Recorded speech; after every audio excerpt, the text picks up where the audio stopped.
few days ago, I asked in the group a question, and it is, what is a favorite hack of yours to teach beginners a technique when they're having trouble with it? And I'll quickly give mine. In my MMA class, I was teaching two new students, like third or fourth class, to do the push kick.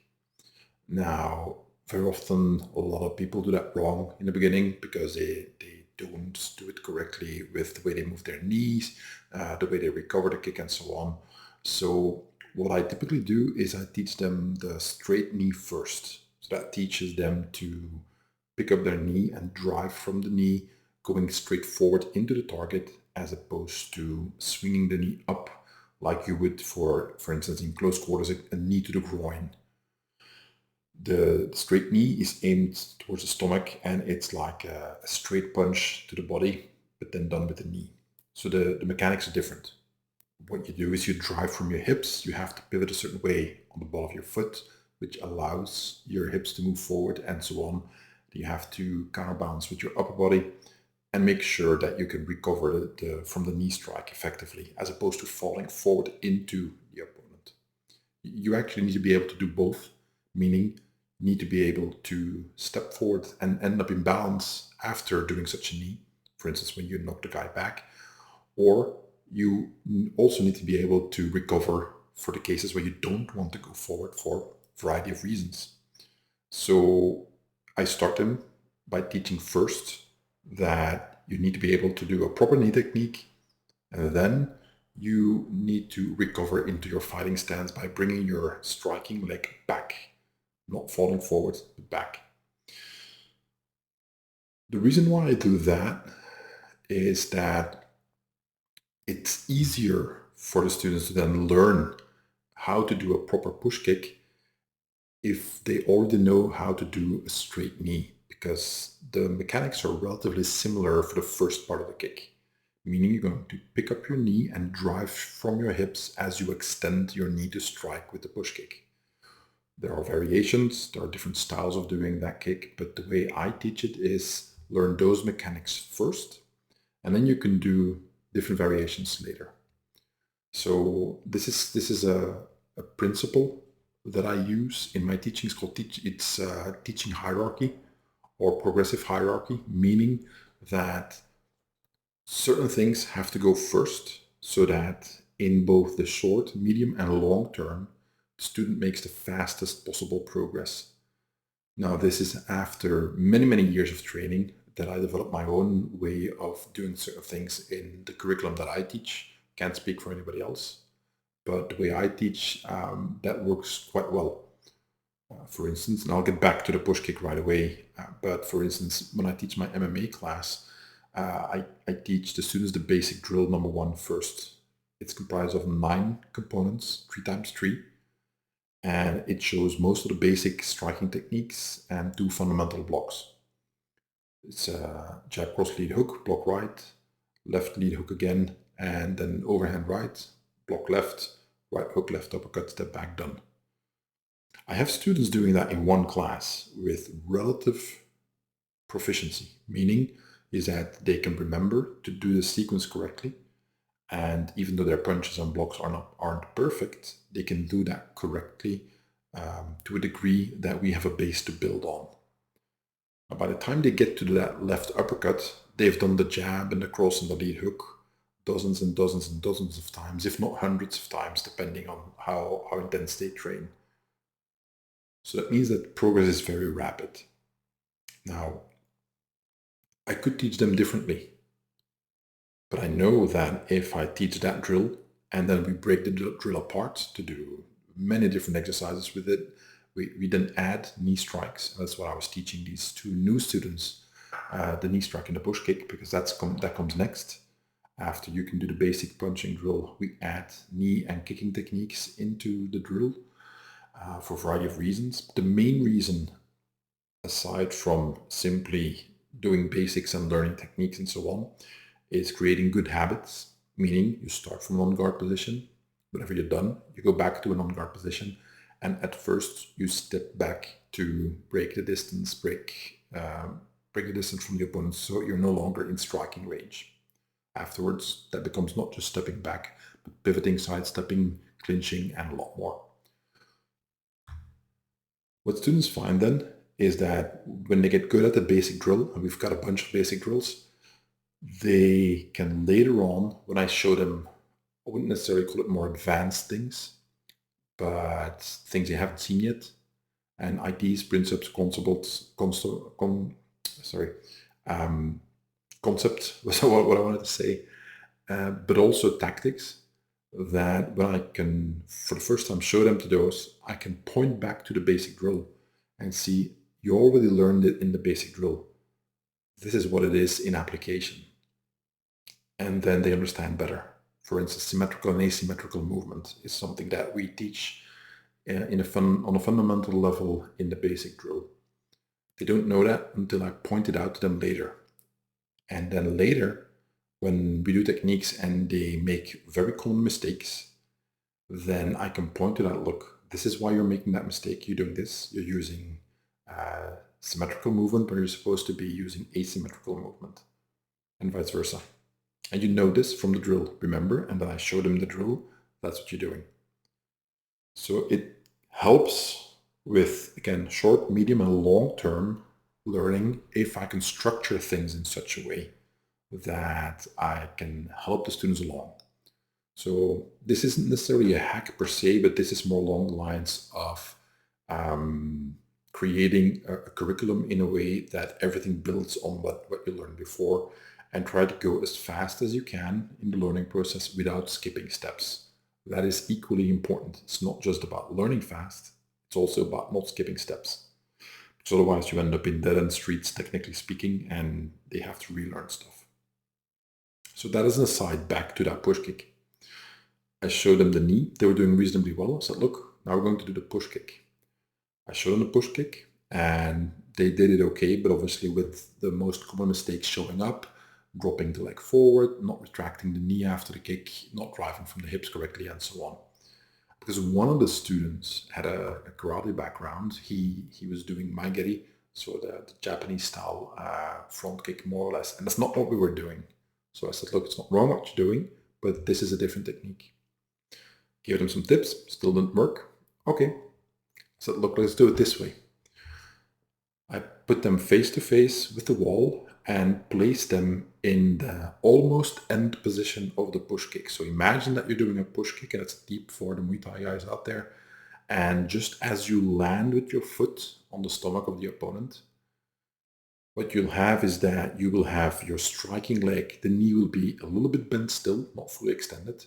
Your hips will already be moving forward, and you'll be slightly leaning into the technique, meaning your center of gravity is more forward than it is right above your support foot. And then I place them in that position. I say, look, lock everything up. Your upper body is not supposed to lean forward. When we do the next part, you can't collapse your support leg. Now you're going to just push your hips forward. Don't use your knee, push your hips forward. And then I grab their hips and push them, or I grab their striking leg and I pull it so their hip moves forward so they can actually feel what it's like. And I said, okay, now you do that. And I coach them through it until they get it. I said, when they do it right, I said, that's it, nothing else. So how did that feel? Did you feel your hips? Yes, fine. When you feel your hips like that, it's good. Anything else, not good, keep trying again until you feel it. And then they're off to do the technique. I let them practice for 5 to 10 minutes.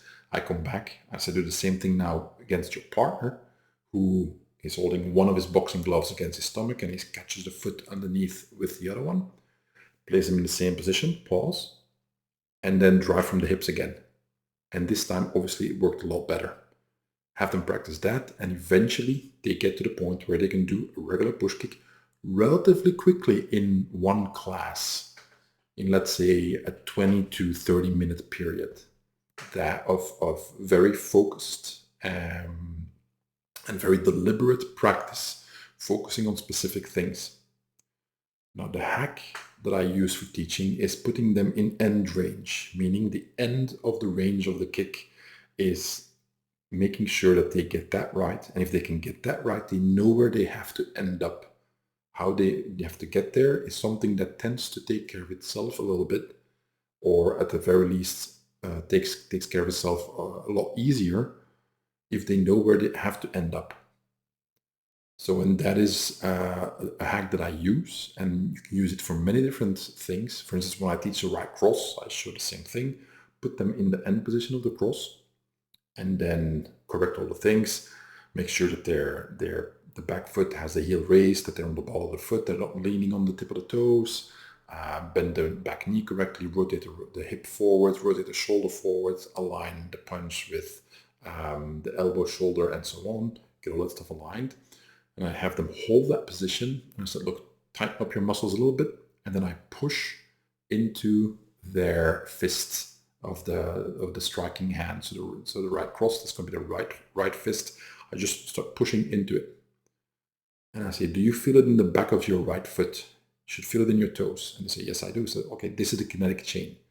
So your punch starts from your back foot, from your right big toe, basically.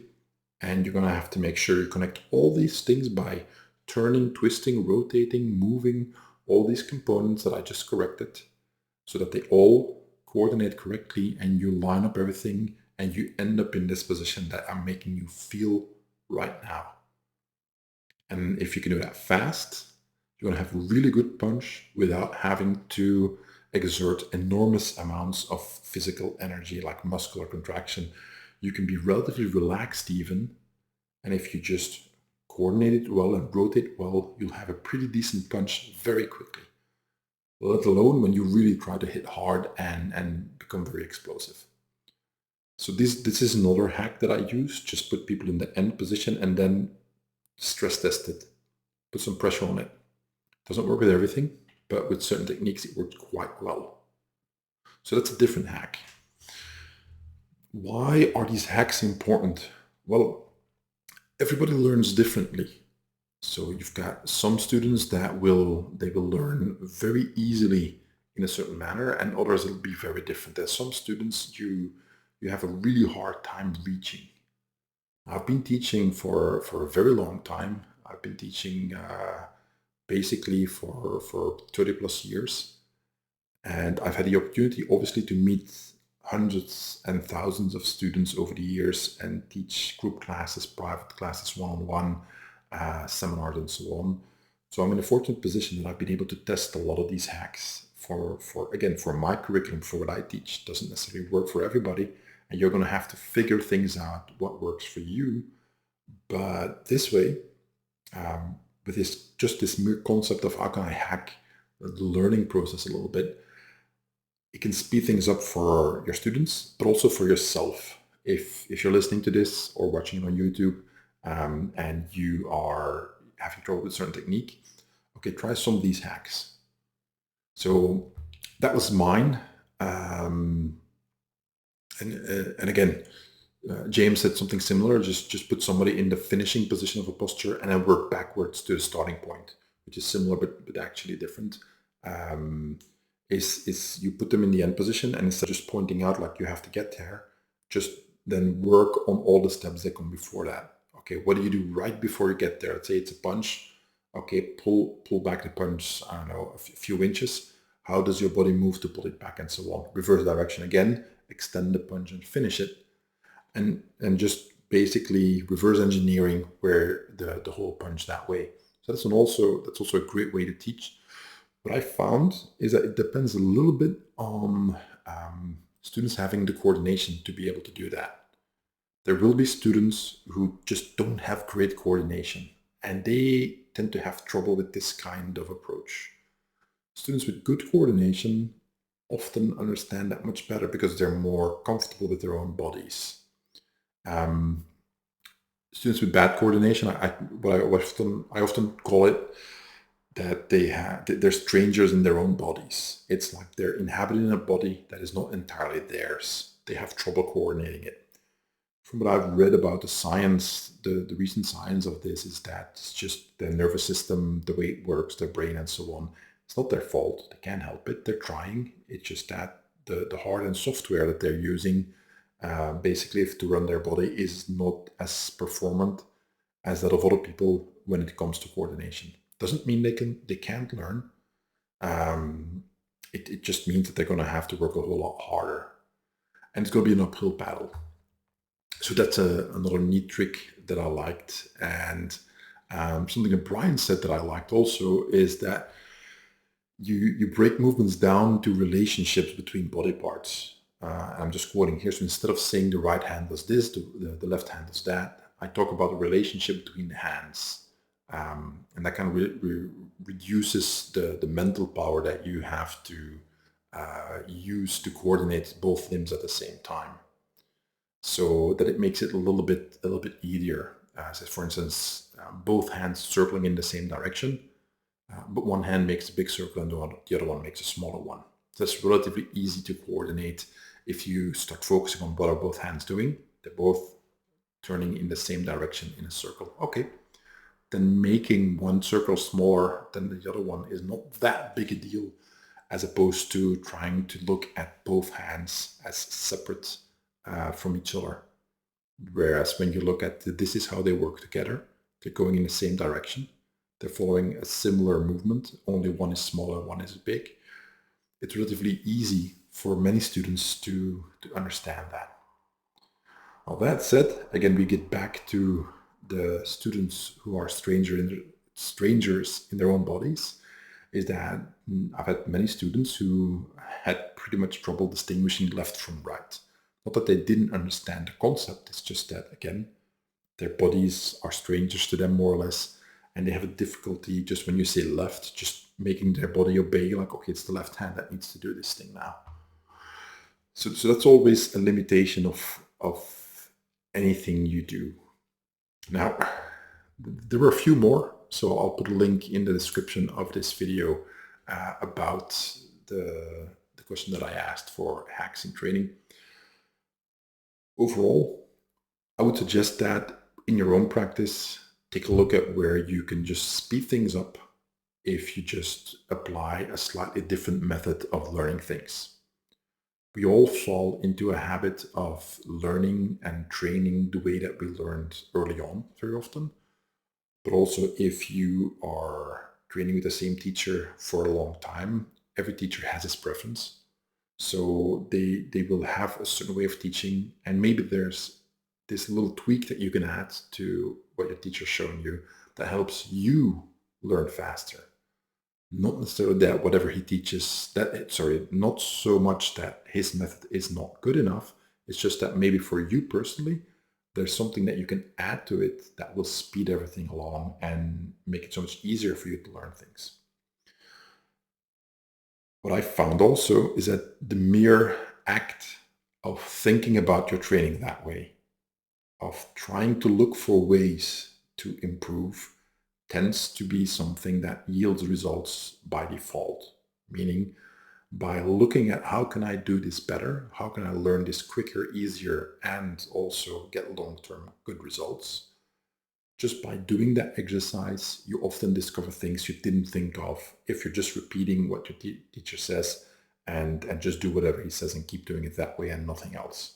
Again, that's not wrong per se, but maybe for you personally, there's a lot of benefit in adding some training time, even if it's only just thinking about it while you're commuting to work, while you're driving your car, while you're waiting for an appointment, just thinking about, okay, how could I do this better, and so on. And I found that helps a lot. There are plenty more hacks that you can do. That's beyond the scope of one of these You Are Not Aries episodes that I'm doing now. We're already at the 20-minute mark, so I'm going to wrap it up. I'm going to leave you with this. So for my patrons, because this is the 5th year that I do Patreon, one of the things I want to do was a reward for them, and this is one of the things that I've been working on for a while now. It's quite a bit of work. Is basically make a very much in-depth video, maybe book even if I can manage that as well. But first, it's going to be an instructional video on how to teach and how to learn martial arts and self-defense, which will be pretty much covering everything that I do when I teach and what I think are best practices, and a lot of tricks and hacks, obviously, as well. It's not ready yet. I will hopefully complete that in the upcoming months, but it's quite a challenge to do all that in a manner that it doesn't take, that it doesn't create a 10-hour video and a 10-hour instructional video. I'm trying to move away from those. Anyway, as always, all the links to what I described will be in the show notes, which you can find in the description of wherever you're listening to this or watching this. And as always, if you found this episode useful, share it with your friends, let everybody know about it. And obviously, you're also always welcome to the Patreon, where we have literally hundreds of videos and more waiting for you. All right, everybody, that's it. Take care. Talk to you next time.